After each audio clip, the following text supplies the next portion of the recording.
Hi friends, welcome to my channel. ఇప్పుడు నేను చదివి వినిపించబోయే చందమామ కథ పేరు దేవతా సర్పం.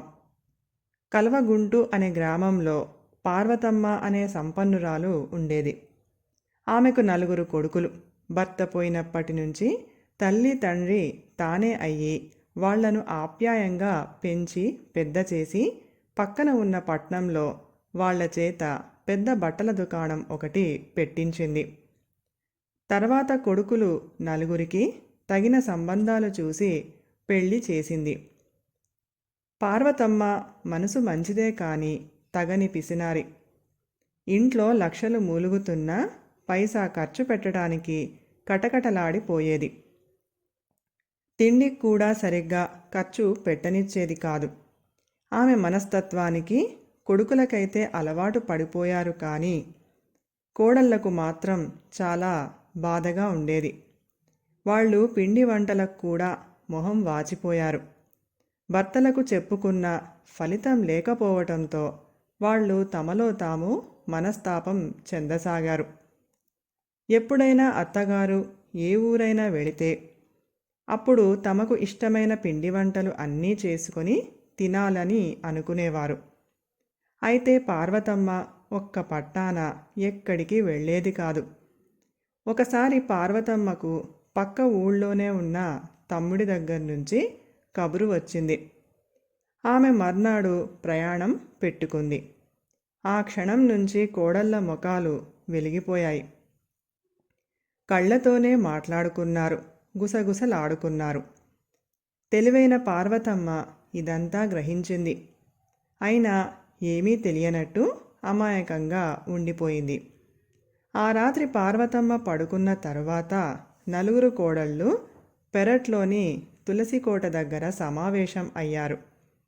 ఇంట్లో అత్తగారు ఉండని 2 రోజులు తమకు ఇష్టమైన వంటకాలు అన్నీ చేసుకొని తినేయాలని నిర్ణయించుకున్నారు. పెద్ద కోడలు తనకు నేతిగారెలు తినాలని ఉన్నదన్నది. రెండో కోడలు తనకు జీడిపప్పు పాకం అంటే ప్రాణం అన్నది.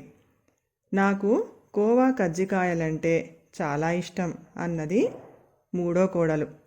హల్వా పూరీలంటే అబ్బా అంటూ నాలుక చప్పరించింది 4వ ఆవిడ. ఇలా మాట్లాడుకొని ఎవరి గదుల్లోకి వాళ్ళు వెళ్ళి పడుకున్నారు. మర్నాడు తినబోయే వాటి గురించి ఆలోచిస్తున్న వాళ్ళెవ్వరికీ నిద్ర రాలేదు. అయితే నిద్ర నటించి వాళ్ల మాటలన్నీ అత్తగారు చాటు నుంచి విన్నదన్న సంగతి పాపం వాళ్లకు తెలియదు. తెల్లవారుతూనే పార్వతమ్మ తమ 2 ఎడ్ల బండిలో ప్రయాణమై వెళ్ళిపోయింది. ఆమె ఎప్పుడు వెళుతుందా, ఎప్పుడు పిండి వంటలు ఏర్పాటు చేసుకుందామా అని ఎదురు చూస్తున్న కోడళ్ళు 4 ఆమె వెళ్ళిన కాసేపటికే తమకు కావలసిన సరుకులు అన్నీ తెప్పించుకున్నారు. గారెలకు పప్పు నానబోసుకున్నారు. 4 కూరలు, 4 పచ్చళ్ళు, పప్పుచారు లాంటివి తయారు చేసి భర్తల విస్తళ్లలో వడ్డించారు. వాళ్లకు చాలా రోజుల తర్వాత మంచి భోజనం చేస్తున్నామని ఆనందంగా ఉన్నా తల్లికి తెలిస్తే ఏమంటుందో అని హడలిపోసాగారు. అయితే 4 కోడళ్ళు వాళ్లకు రకరకాలుగా నచ్చజెప్పి అత్తగారికి ఈ సంగతి చెప్పమని వాళ్ల నుంచి వాగ్దానాలు తీసుకున్నారు. అన్నదమ్ములు 4 పట్నానికి ప్రయాణమయ్యాక కోడళ్ళు పిండి వంటల పని ప్రారంభించారు. ముందుగా నెయ్యి కరిగించారు. తర్వాత పప్పు రుబ్బారు. ఇక పొయ్యి వెలిగిద్దాం అనుకుంటూ ఉండగా ఎవరో వీధి తలుపు తట్టిన శబ్దమయ్యింది. పెద్ద కోడలు వెళ్ళి తలుపు తెరిచి చూస్తే కొయ్యబారిపోయింది. ఎదురుగా అత్త పార్వతమ్మ. పార్వతమ్మ చేతిలో ఒక బుట్ట పట్టుకొని ఆయాసపడుతూ, అబ్బా ఏమెండలు ఏమెండలు, ప్రయాణం అర్ధాంతరంగా ఆపుకొని తిరిగి రావలసి వచ్చింది అంటూ లోపలికి వచ్చింది. అత్తగారి గొంతు వింటూనే కోడళ్ళు నిలువునా వణికిపోతూ మైదా రవ్వ, పంచదార లాంటివన్నీ గబగబా దాచేసి నడవాలోకి వచ్చారు. ఏమిటే ఈ నేతివాసన అన్నది పార్వతమ్మ ముక్కుపుటాలు పెద్దవి చేస్తూ. అబ్బే ఏం లేదత్తయ్యా, నెయ్యి అయిపోతే వెన్న కరగబెట్టా అన్నది పెద్ద కోడలు. మిగతా ముగ్గురు కోడళ్ళు ఆమెకు వంత పాడారు. అన్నట్టు నెయ్యి అంటే గుర్తొచ్చింది. మధ్యలోనే ఆగిపోయిన నా ప్రయాణంలో ఒక తమాషా జరిగింది అన్నది పార్వతమ్మ దగ్గరలో ఉన్న కుర్చీలో కూర్చుంటూ. ఏమిటా తమాషా అత్తయ్య అంటూ కోడళ్ళు నలుగురు ఆమె చుట్టూ చేరారు. నేను మన బండిలో బయలుదేరానా, సరిగ్గా మా తమ్ముడి ఊరుకు ఇవతల ఉన్న అడవికి చేరేసరికి అక్కడ మన ఎద్దులో ఒకదాని కాల్లో పెద్ద ముల్లొకటి గుచ్చుకుంది. దాంతో అది కాలు తీసి కాలు వెయ్యలేకపోతుంటే పాలేరు ముళ్ళు తీసేందుకు పూనుకున్నాడు.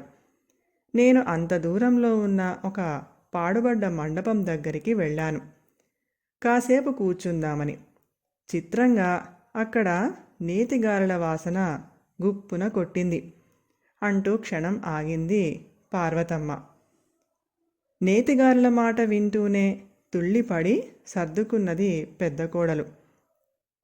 పార్వతమ్మ చిన్నగా నవ్వి, సంగతేమిటో తెలుసుకుందామని నేను అటుకేసి బయలుదేరాను. కొద్ది దూరంలో పెద్ద పెద్ద కోవా కజ్జికాయల్లాంటి గుడ్లు కొన్ని కనిపించాయి. అవి దేని గుడ్లో అర్థం కాక మరి కాస్త ముందుకు నడిచాను. అంతే, నా గుండె దడదడలాడింది అని ఆగింది పార్వతమ్మ. అక్కడ ఏం కనిపించింది అత్తయ్య అని అడిగింది కోవా కజ్జికాయల మాట వినగానే అదురుకున్న మూడో కోడలు తన అదురును కప్పిపుచ్చుకుంటూ. అదే చెప్పొస్తున్నాను. అక్కడ ఒక గోధుమ వన్నె తాచు పడగ విప్పి ఆడుతుంది. దాని పడగ ఎలా ఉన్నదనుకున్నారు? ఇంత పెద్దగా, అచ్చం హల్వా పూరీలా నిగనిగలాడిపోతుందనుకోండి అన్నది పార్వతమ్మ. తర్వాతేం జరిగిందత్తయ్యా అని నీరసంగా అడిగింది హల్వా పూరీలంటే తగని ఇష్టం అనే నాలుగో కోడలు. వినండి మరి. ఆ పామును చూసేసరికి నా గుండె ఆగినట్టయింది. వెనక్కు తిరిగి పారిపోదామా అని అనుకునే అంతలో అక్కడికి ఒక సాధువు వచ్చాడు. ఆయన చేతిలో అరిటాకులతో చుట్టిన పెద్ద పొట్లం ఉంది. కంగారు పడుతున్న నన్ను చూసి ఆయన చిరునవ్వు నవ్వి, అది దేవతా సర్పమని, అది ఉన్న చోట నేతిగారెల వాసన వస్తుందని, దాని పడగ అచ్చం హల్వా పూరీలా ఉంటుందని, దాని గుడ్లు ఇతర పాము గుడ్లలా కాక చాలా పెద్దవిగా చూడ్డానికి కోవా కజ్జికాయల్లా ఉంటాయని చెప్పాడు. తర్వాత ఆయన తన చేతిలోని పొట్లం విప్పి పాము ముందర పెట్టాడు. అదేమిటనుకున్నారు? బంగారు రంగులో ఉన్న జీడిపప్పు పాకం అన్నది పార్వతమ్మ. జీడిపప్పు పాకమా అని తడారిపోయిన గొంతుతో అని వెలవెలపోయింది అది ఇష్టమని చెప్పిన రెండో కోడలు. అవును, ఆ దేవతా సర్పం దాని వాసన చూశాక ప్రసాదంగా స్వీకరిస్తాడట సాధువు అన్నది పార్వతమ్మ. ఇంత విన్నాక కోడళ్ళు నలుగురికి తాము వేసిన పథకం అత్తగారికి తెలిసిపోయిందని, అందుకే ఈ పాము కథ అల్లిందని తెలిసిపోయింది. వాళ్ళు నలుగురు క్షమించమంటూ అత్తగారి పాదాల మీద పడిపోయారు. పార్వతమ్మ ఆప్యాయంగా అందరినీ లేవదీసి, అది సరే కానీ ముందు ఈ బుట్టలో ఏమున్నదో బయటికి తీయండి అన్నది ఆజ్ఞాపిస్తున్నట్టు. కోడళ్ళు బుట్టలోని వాటిని బయటికి తీశారు. వాళ్లకు ఎంతో ఆనందం. బుట్ట నిండుగా వాళ్లకు ఇష్టమైన పిండి వంటలు. ఆనందాశ్చర్యాలతో తనకేసి చూస్తున్న కోడళ్లతో పార్వతమ్మ, క్షమించాల్సింది నేను కాదు, మీరే నన్ను క్షమించాలి. కొండంత సంపద ఉన్నా మిమ్మల్ని తిండికి కూడా మొహం వాచేలా చేశాను. ఉన్నది అనుభవించడానికి కాకపోతే మరెందుకు? ఈనాటి నుంచి మీకేం కావాలన్నా నిర్భయంగా నిస్సంకోచంగా చేసుకుని తినండి. నాకు కూడా ఇంత పెట్టండి అన్నది. అత్త మాటలకు కోడన్లు ఎంతగానో మురిసిపోయారు. కథ సమాప్తం. ఈ కథ కనుక మీకు నచ్చినట్లయితే ప్లీజ్ లైక్ చేయండి, షేర్ చేయండి. మరిన్ని మంచి మంచి కథల కోసం మా ఛానల్ని సబ్స్క్రైబ్ చేసుకోండి. Thank you.